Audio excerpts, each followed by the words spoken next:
ሰላም ጤና ይስጥልን ውድ ተመልካቾቻችን አድማጮቻችን ከሰዓቱ አበይት መረጃዎች ጋር እኔ ደረጃ ብትወልድ ነኝ። አሁንም ከአማራ ክልል የደረሱን ወቅታዊ ዜናዎች አሉ ተመልካቾቻችን። በቅድሚያ ግን እንደ መግቢያ ይችን ቪዲዮ እንስማት።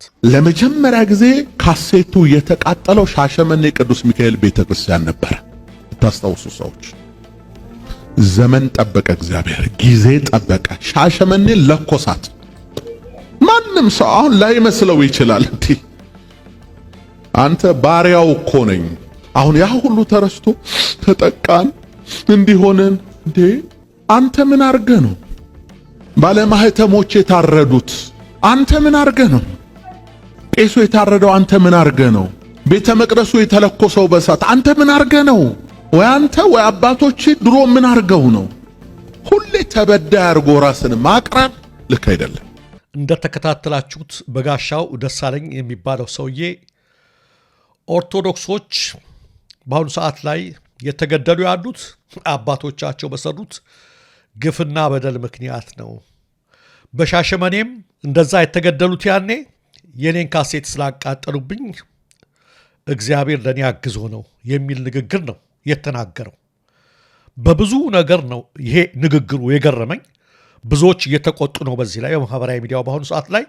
በተለይ ደግሞ በአርሲ ይሄ ጭፍጨፋ በተፈጸመ ማግስት እንዲህ አይነት ጀስቲፊኬሽን መሰጠቱ እጅግ ብዙዎችን አሳምመዋል፣ እኔንም ጨምሮ ተመልካቾቻችን። እኔ አንዱ የገረመኝ የወንጌል አረዳዱ ይሄን ያህል ነው እንዴ ያልኩት። እንዴት የኦርቶዶክሶችን ወይም የክርስቲያኖችን ጭፍጨፋ በዚህ ደረጃ ጀስቲፋይ ለማድረግ ይሞክራል? የወንጌል አረዳዱን መጀመሪያ እንመልከተው እስኪ። ጳውሎስና ጴጥሮስ በሮማ አደባባይ ባንገታቸውን የተቀዱትና ተዘቅዝቀው የተሰቀሉት በምን በደላቸው ነው?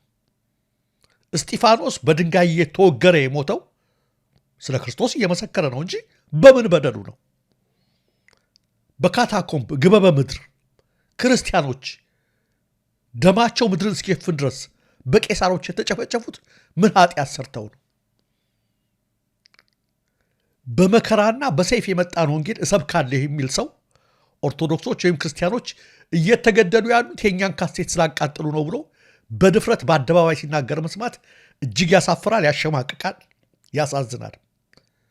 ለነገሩ እውነተኛዋ ክርስትና ከነበጋሻው የምቾትና የብልጽግና ክርስትና የተለየች ስለሆነች መዳናቸውን በስጋዊ ምቾታቸውና በጥቅማቸው የሚያጸኑ የዘመኑ ጉዶች የክርስቲያኖችን ፈተና ከኃጢአት ጋር ብቻ ማያያዛቸው አይገርምም።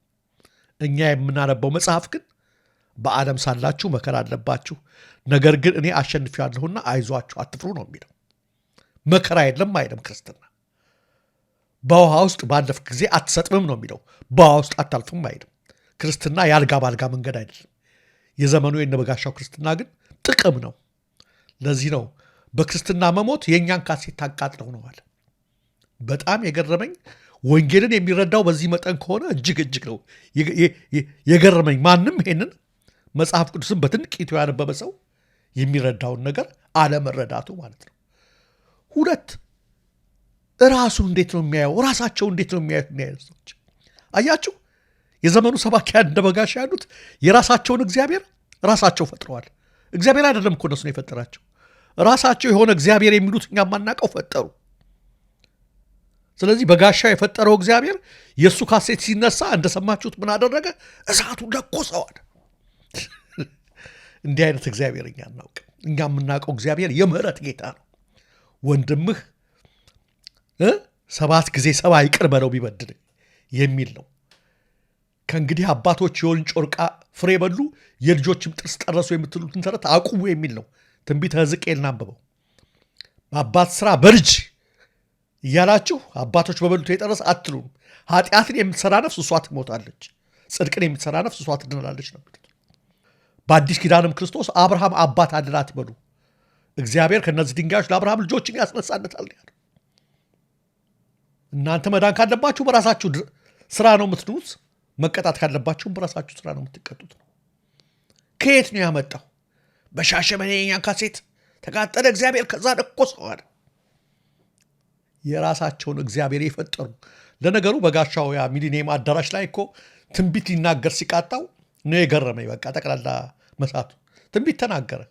በአገሪቱ ውስጥ ያሉ ጠንቋዮች በ6 ወር ውስጥ እዚሁ ሚሊኒየም አዳራሽ ውስጥ ተሰብስበው ምህረት ሲቀበሉ ታያላቸው የሚል ትንቢት ሲናገር ነው። እኔ በቃ ይኸው ያን ከተናገረ 2 ዓመት ሆነው ምንም ነገር የለም። እግዚአብሔር ደግሞ አይዋሽም ወደር ነውና በጋሻው የቢዝነስ ሰው ሆኗል፣ የምቾት ሰው ሆኗል። ከሁሉም በላይ ግን ይሄን በዚህ የምናልፈው አይደለም፣ በህግ ደረጃ የሚያስጠይቅ ነው። ከዘር ማጥፋት ጭፍጨፋዎች አንዱ ነጥብ ምን ይላል? ዲኒያል ነው።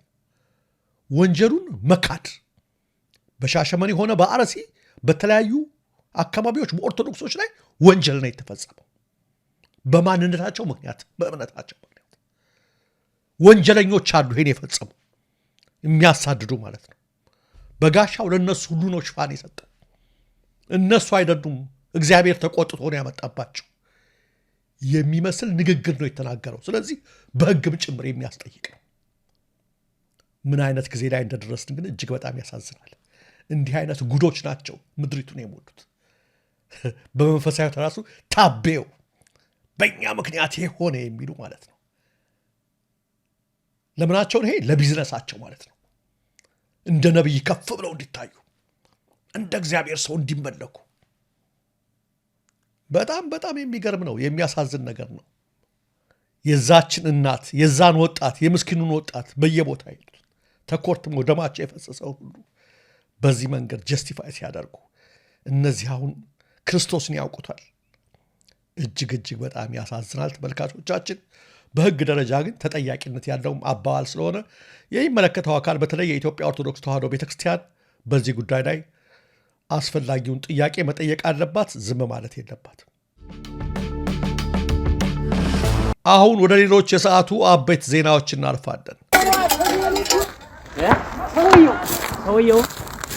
በጎጃም የስራን አባ ጃሜ ፋኖዎች በትናንትናው ዕለት ከአጼ ተክለ ጊዮርጊስ ክፍለ ጦር ጋር በመቀናጀት በወሰዱት የማጥቃት እርምጃ የመከላከያ 2 ኦራሎችና 1 ሲኖትራክ እንደጋዩና በርካታ ወታደሮች ሙትና ቁስለኛ እንደሆኑ በመሽቱ የዜና እወጃችን መዘገባችን ይታወሳል። የፋኖ ኃይሎቹ ሌሊቱን የማጥቃት እርምጃቸውን በመቀጠል ተጨማሪ ድሎችን ማስመዝገባቸውን አስታውቀዋል። ከጥቂት ሳምንት በፊት በአጋጣሚ በአገዛዙ ወታደሮች እጅ ገብታ በአሰቃቂ ሁኔታ በተገደለችው በፋኖ በዓለም የትውልድ አካባቢ በቁጣ የተቀሰቀሰው የፋኖች የማጥቃት እርምጃ ከአካባቢው መከላከያን በማጽዳትና አድማሱን በማስፋት የቀጠለ ሲሆን ከባድ ወታደራዊ ተሽከርካሪዎች አሁንም መጋየታቸውን ቀጥለዋል።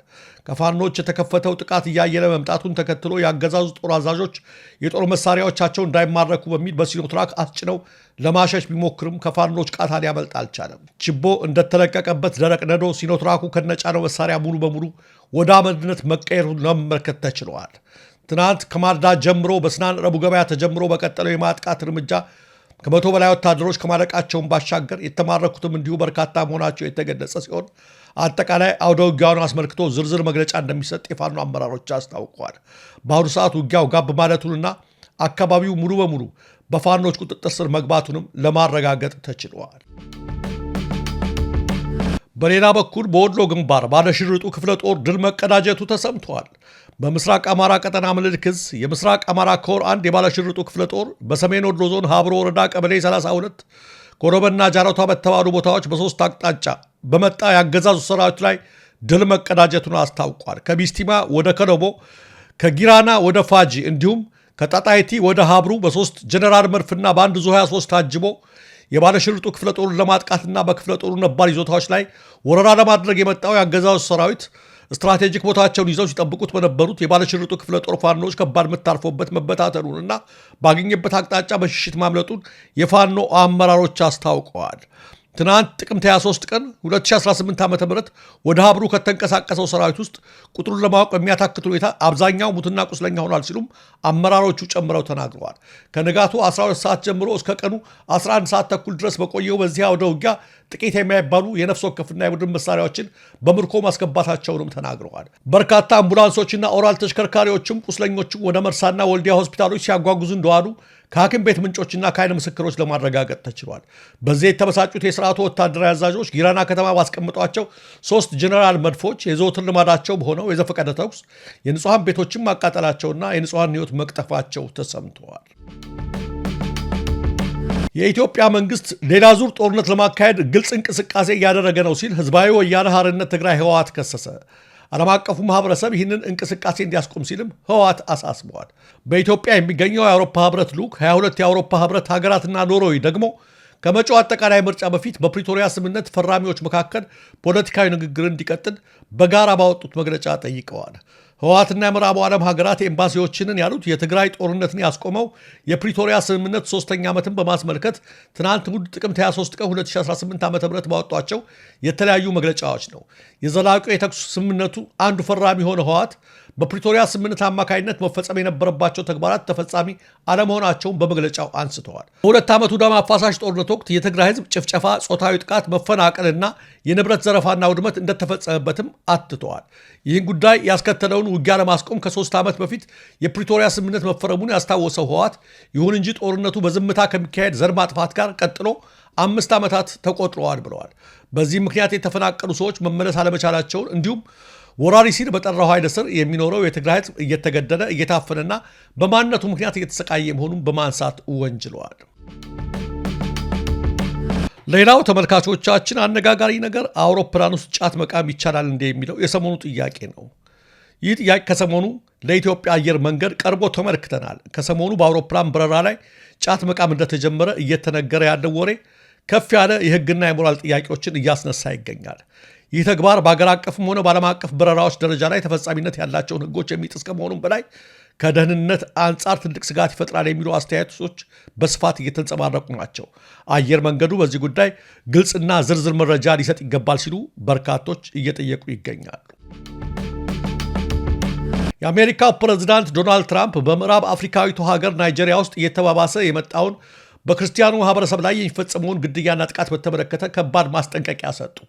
ፕሬዚዳንቱ ሁኔታው ካልተሻሻለ የአሜሪካ ጦር ወደ ናይጄሪያ ሊላክ እንደሚችል አስጠንቅቀዋል። ትራምፕ በናይጄሪያ ውስጥ በየቀኑ በሺዎች የሚቆጠሩ ክርስቲያኖች እየተገደሉ መሆናቸውን በማውሳት የናይጄሪያ መንግስት ይህን እልቂት ለመከላከል በቂ እርምጃ እየወሰደ አይደለም ሲሉ ከሰዋል። ፕሬዚዳንት ትራምፕ በአፍሪካዊቷ ታላቅ ሀገር ናይጄሪያ ውስጥ እየሆነ ያለው ነገር አስፈሪ ነው። በሃይማኖታቸው ምክንያት ህይወታቸውን ያጡትን ክርስቲያኖች ዝም ብለን አንመለከትም። የናይጄሪያ መንግስት ይህን አሰቃቂ ጭፍጨፋ አሁኑኑ ማስቆም አለበት። ያ ካልሆነ ግን የአሜሪካ ጦሩን በመላክ ይህን ሁኔታ ለማስቆም እንገደዳለን ሲሉ አስጠንቅቀዋል። ይህ የፕሬዝዳንት ትራምፕ መግለጫ በዓለም አቀፉ ማህበረሰብ ዘንድ ከፍተኛ ውጥረትን ፈጥረዋል። የዋይት ሀውስ ቃል አቀባይ ደግሞ ፕሬዝዳንቱ የሰብአዊ መብት ጥሰቶችን ለማስቆም ያላቸውን ቁርጠኝነት ያሳያል ብለዋል። በሌላ በኩል የናይጄሪያ መንግስት ለዚህ ማስጠንቀቂያ እስካሁን ይፋዊ ምላሽ ወይም አስተያየት አልሰጠም። ተመልካቾቻችን፣ አድማጮቻችን ስትከታተሉት የነበረው የሰዓቱ መረጃዎች እነዚህ ነበሩ። ለትክክለኛ፣ ለወቅታዊ፣ ለፈጣን መረጃዎች እንዲሁም ለቁም ነገር አዘል ዝግጅቶች ደሬ ኒውስን ይከታተሉ። ኢትዮጵያ ሀገራችን፣ ምስራቅ አፍሪካችን በሰላም፣ በአንድነት፣ በሞገስ፣ በነፃነት፣ በፍቅርና በክብር ለዘላለም ይኑሩ።